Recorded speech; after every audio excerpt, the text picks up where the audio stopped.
بسم اللہ الرحمن الرحیم، السلام علیکم۔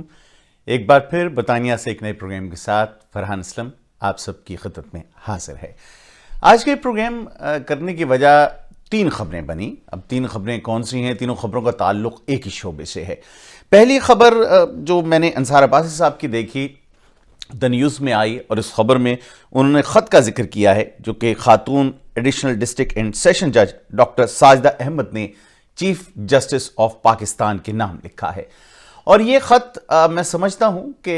ہماری آنکھیں کھولنے کے لیے کافی ہے۔ اگر ہم میں ذرا سا بھی کوئی شعور باقی بچا ہے، ذرا سی سوچ سمجھ باقی بچی ہے، تو ہمیں یہ احساس ہوگا کہ ہمارا نظام عدل کس پستی میں کھڑا ہے اس وقت۔ دوسری بات، لاہور میں سیشن کورٹ کے بخشی خانے میں فائرنگ ہوئی جس میں 2 حراستی ملزمان جاں بحق ہو گئے۔ یہ فائرنگ کیوں امپورٹنٹ ہے؟ اس کا ذکر میں اس خبر کے ساتھ کیوں کر رہا ہوں؟ اور تیسرا، ورلڈ جسٹس پروجیکٹ نے رول آف لا انڈیکس 2020 جو ہے وہ جاری کیا ہے، یعنی کہ اس انڈیکس میں یہ پتہ چلتا ہے کہ اس ملک میں کتنی قانون کی پاسداری کی جاتی ہے یا کتنی قانون کی علمداری ہے، اور لوگ اس حوالے سے کیا سمجھتے ہیں اس ملک کے، اور اس انڈیکس میں پاکستان کہاں کھڑا ہے۔ اگر آپ یہ سنیں گے تو یقیناً آپ بھی چونک جائیں گے۔ بہرحال اس سے پہلے کہ میں اپنے پہلے اس خط کی جانب چلوں جو کہ آج کے اس پروگرام کا سبب بنا، میں آپ سے گزارش کروں گا کہ کائنڈلی میرے اس پروگرام کو ضرور دیکھیے گا ایک تو پورا، اور میرے اس چینل کو ضرور سبسکرائب کیجیے۔ میں کوشش کرتا ہوں کہ ہفتے میں 1-2 بار ضرور آپ خدمت میں حاضر ہوں پروگرام لے کر، سو میرے پروگرام آپ تک پہنچتے رہیں، اس لیے بیل کا آئیکن بھی ضرور دبائیے گا۔ سو پہلی بات وہ خط ہے جس نے مجھے متاثر کیا۔ میں سمجھتا ہوں کہ پاکستان کا نظام عدل ایک بہت بری حالت میں ہے، اور میں یہ کیوں سمجھتا ہوں؟ میں نے اس سے پہلے بھی ایک پروگرام کیا، اور اس پروگرام میں یہ کہا گیا ہے کہ 20 لاکھ کیسز اس وقت پینڈنگ ہیں پاکستان کے اندر، اور اس تعداد میں اضافہ ہو رہا ہے۔ گزشتہ برس یہ تعداد تقریباً 19 لاکھ تھی، لیکن اس برس یہ تعداد بڑھ کر 20 لاکھ ہو گئی ہے۔ اگلے برس اگر یہی صورتحال رہی اور کوئی ڈراسٹک ایکشن نہیں لیا گیا تو یہ تعداد مزید بڑھتی چلی جائے گی۔ اس کے ساتھ ہی ایک UNDP کی رپورٹ ایک میری نظر سے گزری جس میں یہ کہا گیا ہے کہ صوبہ سندھ کے اندر جو 43% کیسز ہیں ان کو حل ہونے میں یا ان کا فیصلہ ہونے میں، یہ پہلی سٹیج کی بات ہو رہی ہے، ابھی اپیلوں کی بات ہم نہیں کر رہے، لیکن ان کا فیصلہ ہونے میں منیمم 5 سے 10 برس کا عرصہ لگ جاتا ہے۔ اس وقت جیلوں کے اندر تقریباً 26,000 کے قریب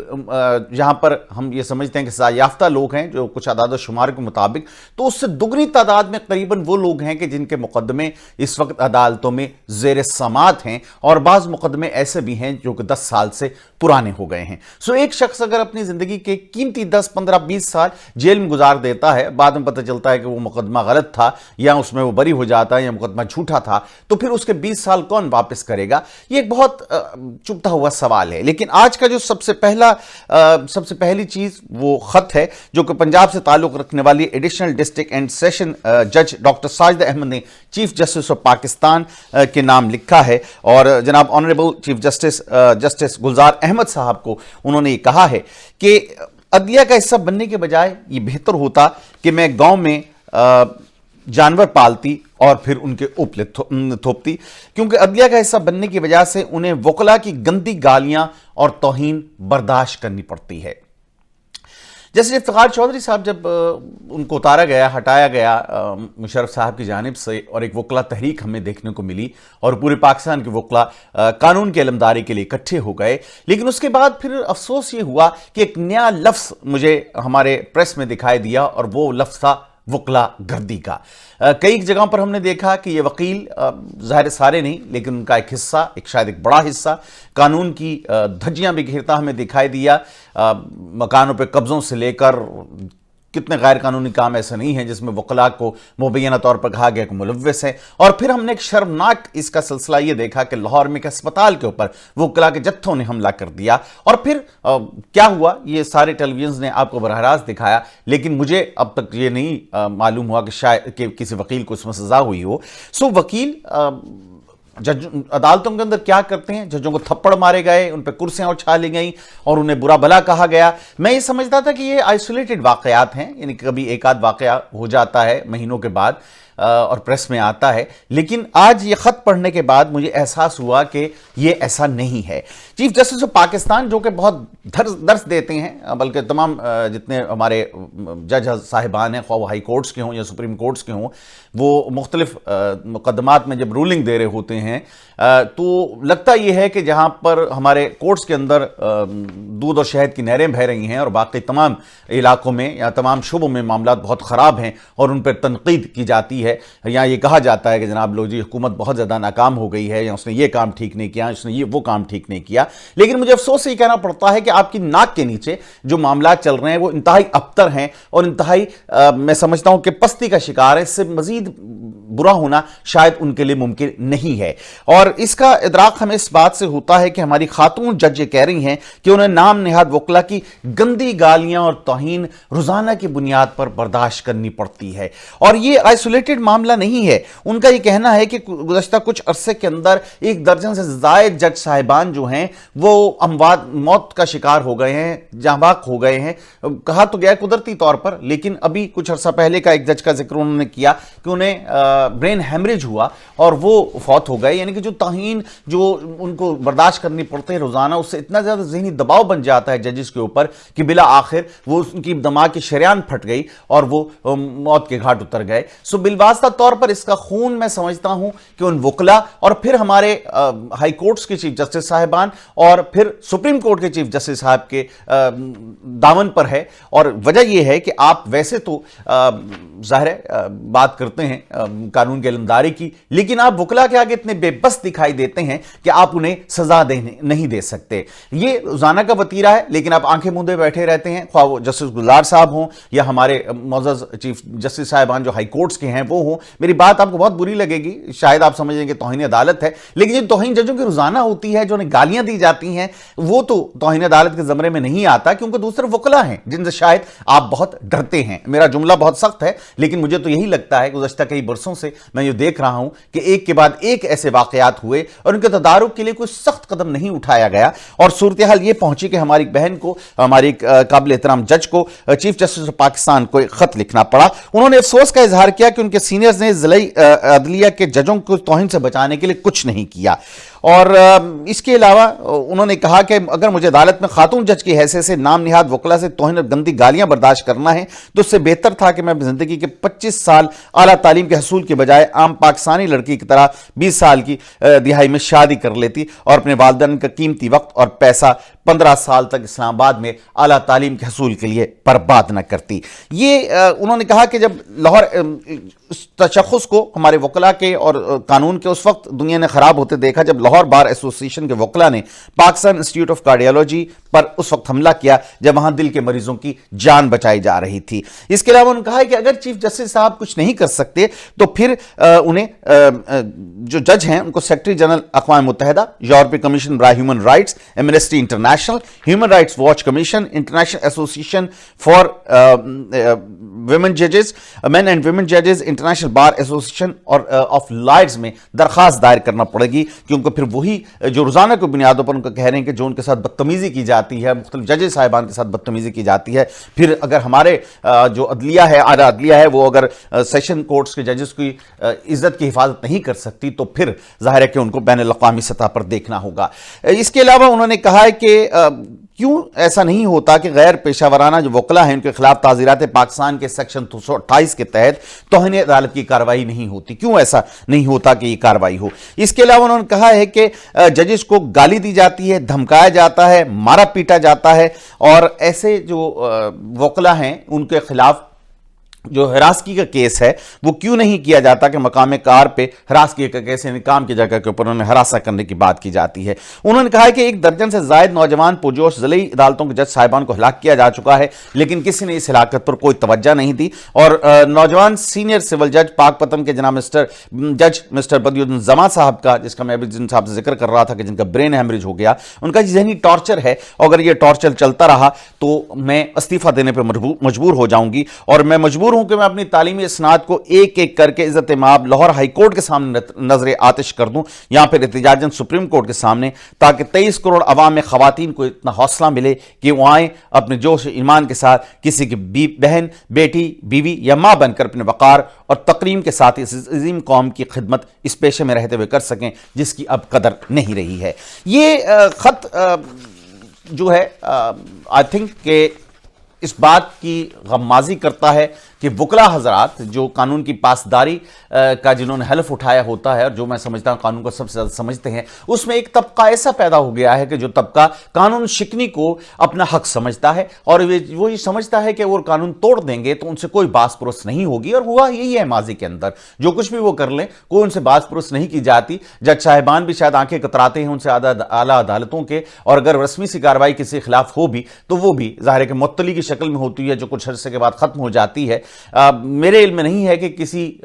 کوئی بہت سخت کارروائی ان تمام صاحبان کے خلاف کی گئی ہو جنہوں نے ججوں کو ان کی توہین کی، تھپڑ مارے یا ان کے ساتھ بدتمیزی سے پیش آئے، اور اسی کا نتیجہ ہے کہ آج یہ مجبور ہیں ہماری یہ بہن جو کہ سیشن جج ہیں کہ جنہوں نے خط لکھا ہے، میرے خیال میں چیف جسٹس ہائی کورٹ کو انہوں نے یہ خط لکھا ہے۔ اس کے علاوہ لاہور سیشن کورٹ کے بخشی خانے میں فائرنگ ہوئی، اور یہ فائرنگ جناب دو سکے بھائی تھے جنہیں قتل کر دیا گیا، اور کفیل نامی شخص ہے جس نے انہیں قتل کیا، اور یہ قتل کا کیس تھا جس میں دونوں بھائی ظاہر کے نامزد تھے۔ اور پھر ہوا یہ کہ جو کیس کا مدعی تھا جب اس نے یہ دیکھا کہ کیس میں فیصلہ نہیں ہو پا رہا ہے تو اس نے اپنے ہی ہاتھوں ان دونوں ملزمان کو قتل کر دیا۔ یہ ایک بار پھر ہمیں اس بات کی جانب اشارہ کرتا ہے کہ جو عوام ہیں ان کے ہمارے نظام عدل کے اوپر کس حد تک اعتماد ہے یا کس حد تک اکتائے ہوئے ہیں، کس حد تک پریشان ہیں، اور اس کا نتیجہ یہ نکلتا ہے کہ مجبوراً لوگ اپنے قانون کو اپنے ہاتھ میں لے لیتے ہیں کیونکہ وہ سمجھتے ہیں کہ عدالتیں انہیں انصاف نہیں دے پاتی ہیں۔ اور یہاں پر سلیکٹیو جہاں کہ آپ انصاف دے رہے ہیں، حمزہ شہباز صاحب کے لیے اب سنڈے والے دن بھی عدالتیں کھول لیتے ہیں۔ ٹائم بارڈ کیس 10 سال کے بعد بھی سن لیا جاتا ہے کیونکہ نواز شریف صاحب کا کیس تھا، لیکن عام شخص کا کیس اگر چند دن بھی ٹائم بارڈ ہو جائے تو آپ اس کو سننے کا روادار نہیں ہوتے ہیں۔ یہ کیسا انصاف ہے؟ آپ کیسے منصف ہیں؟ روز محشر اپنے اللہ کو کیا منہ دکھائیں گے؟ اور عمران خان صاحب سے بھی میں سوال کرنا چاہوں گا کہ آپ 2 برس گزر گئے، مصروف ہو سکتے ہیں اور یقیناً پاکستان معاشی بحران سے گزر رہا تھا، لیکن جو ہماری وزارت قانون ہے کیا وہ سو رہی ہے؟ کیا ہمارے جو وزیر قانون ہیں وہ صرف استعفے دینے اور دوبارہ حلف اٹھانے تک ہی رہ گئے ہیں، یا اعلیٰ ارباب اختیار کیس لڑنا ان کا کام ہے؟ کہ عوام کے لیے انصاف کی فراہمی میں جو وزارت قانون ہے اس کا کردار ادا کرنے کی ذمہ داری ہمارے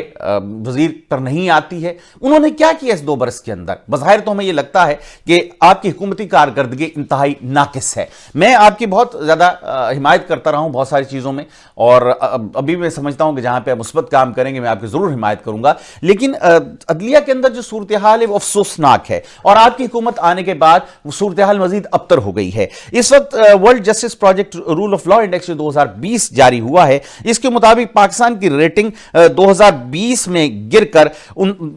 مزید ایک درجہ گر کر 0.39 پر پہنچ گئی ہے، اور انٹرنیشنل لیول کے اوپر 128 ممالک کی یہ ریٹنگ جاری کی جاتی ہے کہ وہاں پر جو رول آف لا ہے وہ اس کو کس حد تک لوگ سمجھتے ہیں کہ وہ بہترین ہے، اور پاکستان بدقسمتی کے ساتھ 128 ممالک میں سے 120ویں نمبر پر ہے۔ اور ہمارے بعد وہ بہت ہی ایسے ملک جن کو میں سمجھتا ہوں کہ بیچارے بہت ہی زیادہ رہے ہوئے ملک ہیں، بولیویا، افغانستان جہاں پر خانہ جنگیاں چل رہی ہیں یا حالات بہت خراب ہیں، موریتانیہ ہے، ایجپٹ ہے، کیمرون، کانگو، کمبوڈیا، وینزویلا، یہ ملک بچتے ہیں ہمارے بعد۔ شرمناک بات ہے یہ ہمارے لیے کہ ہمارا اپنے ملک میں رول آف لا نہیں کر سکتے۔ کروڑوں روپے تنخواہ مجھے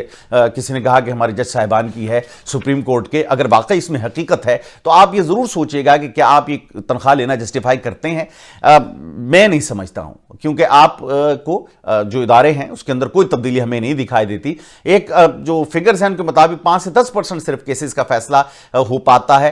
جو ہمارے کورٹ میں کیسز آتے ہیں، اور برسہ برس گزر جاتے ہیں ان کیسز کے فیصلے کے لیے. اس کے علاوہ میں جو رول آف لا کی بات کر رہا تھا, یہ ہم 0.38 پر تھے 2015 میں, جو گرتے گرتے ہم 2020 میں 0.39 پر آ گئے اس رینکنگ کے اندر. اس میں انٹرسٹنگ بات آپ کو یہ بتاؤں کہ سول جسٹس کے اندر, کیونکہ عدالتوں کی میں بات کر رہا ہوں, ہم سول جسٹس کے اندر ہم 118ویں نمبر پر ہیں 128 نمبر میں سے, اور ہمارے بعد جو ہمارے سے اگلا اس خطے کی میں بات کر رہا ہوں, خطے میں ہم جا کر ٹھہرتے ہیں تقریباً چوتھے نمبر کے اوپر. 6 ممالک جو ہمارے خطے کے ہوتے ہیں اس میں چوتھے نمبر پر ہے. ہمارے بعد جو ہے وہ افغانستان ہی بچتا ہے اور ایک بنگلہ دیش بچتا ہے, اور سری لنکا ہمارے سے اوپر ہے جو 99 نمبر پر ہے, اور ہم 118ویں نمبر پر ہیں. سو بہت بڑا فرق ہے. اس کے علاوہ جو کرمنل جسٹس ہے اس میں ہماری قدر ریٹنگ بہتر ہے سول جسٹس کی نسبت, اور ہم 98 نمبر پر ہیں, 98 نمبر پر ہیں 128 ممالک میں سے, جب خطے میں ہم چوتھے نمبر پر ہیں. انڈیا ہم سے بہتر ہے اور وہ 78ویں نمبر پر ہے 78 پر, اور ہم ہیں 98 کے اوپر. سو اس خطے کی اگر صورتحال دیکھی جائے تو یقیناً ہماری جو انڈیکس کہہ رہا ہے, آپ اسکرین پہ بھی دیکھ رہے ہوں گے کہ ہماری صورتحال بہت ابتر ہے اور افسوسناک اور شرمناک ہے ہمارے لیے. اب یہ جو کچھ ہو رہا ہے, جو ہمارے جج صاحبان کے ساتھ ہو رہا ہے, معزز جج صاحبان کے ساتھ سیشن کورٹ میں کے اندر, جو وکلاء کے ہاتھوں روزانہ ان کو بے عزتی اور حد تک کا سامنا کرنا پڑتا ہے, گالیاں سننی پڑتی ہیں, اب تک خواتین ججز کو بھی نہیں وہ چھوڑتے. ان کے ہاتھ کون پکڑے گا؟ عمران خان صاحب, یہ تو ریاست مدینہ تھی آپ کی, کیا ہوا اس کا؟ اس میں اگر آپ قانون کی علمداری نہیں کر سکتے اور آپ پوری دنیا میں 120ویں نمبر پر ہیں, تو پھر 2 برس کا آپ کا حاصل جمع میرے نزدیک صرف 0 رہا. اور چیف جسٹس صاحب, ویسے تو توہین عدالت آپ کو بہت یاد آتی ہے, لیکن اگر آپ اپنے ججز کا تحفظ نہیں کر سکتے تو عوام کو کیا انصاف فراہم کریں گے آپ؟ میں اس بارے میں بہت زیادہ شکوک و شبہات کا شکار ہوں. بہرحال یہ ایک ہماری بہن کی آواز تھی جو ہمارے مین میڈیا میں تو کسی نے اس کو اتنا زیادہ ظاہر ہے کہ اس قابل نہیں سمجھا کہ اس پہ کوئی بات کی جائے, لیکن میں سمجھتا ہوں کہ ہمارا نظام عدل بدبودار ہو چکا ہے اور ایک بہت بڑی میجر سرجری کی ضرورت ہے اس کو ٹھیک کرنے کے لیے. وکلاء حضرات کو اپنے اندر دیکھنا ہوگا, وکلاء تنظیموں کو ووٹوں کی خاطر ان عناصر کی پش پناہی بند کرنی ہوگی جو کہ قانون کی دھجیاں بکھیرتے پھرتے ہیں, کیونکہ وکلاء ایک قابل احترام پیشہ ہے وکالت کا, اور آپ کو اس پیشے کو پھر دوبارہ سے ایک قابل احترام پیشہ بنانا ہوگا, اور یہ لفظ جو وکیل گردی ہے اس کو ختم کرنا ہوگا. لیکن اس کے لیے آپ کو خود کچھ کرنا ہوگا. یہ نہیں ہو سکتا کہ میں اٹھ کر آپ کو ٹھیک کروں, کیونکہ بارز کے پاس بہت زیادہ طاقت ہے, لیکن افسوسناک بات یہ ہے کہ بارز بظاہر ان تمام عناصر کی پش پناہی کرتی دکھائی دیتی ہیں. سو پاکستان میں قانون کی بری صورتحال کے حوالے سے جو میرا ایک اور پروگرام میں پہلے کر چکا ہوں, وہ میں اس کا آپ کو لنک اپنے اس پروگرام کے میں دے دوں گا نیچے ڈسکرپشن میں, سو آپ اس کو بھی دیکھ سکتے ہیں, جس میں آپ کو یہ اندازہ ہوگا کہ 20 لاکھ پینڈنگ کیسز کی کیا صورتحال ہے پاکستان میں, اور نظام عدل ہمارا کس جگہ پہ کھڑا ہے. بہت تشویشناک صورتحال ہے, اور امید کرتا ہوں کہ موجودہ حکومت اور چیف جسٹس ہمارے جناب جسٹس گلزار صاحب اس ضمن میں ضرور کوئی اقدام اٹھائیں گے. میرا پروگرام کا مقصد کسی کی دل آزاری نہیں تھا, لیکن حقائق تلخ ہیں اور جن کا ہمیں سامنا کرنا ہوگا تاکہ ہم انہیں درست کر سکیں. اسی کے ساتھ ہی فرحان اسلم آپ سے اجازت چاہتا ہے. ایک اور پروگرام کے ساتھ آپ سے ملاقات ہوگی. فی امان اللہ.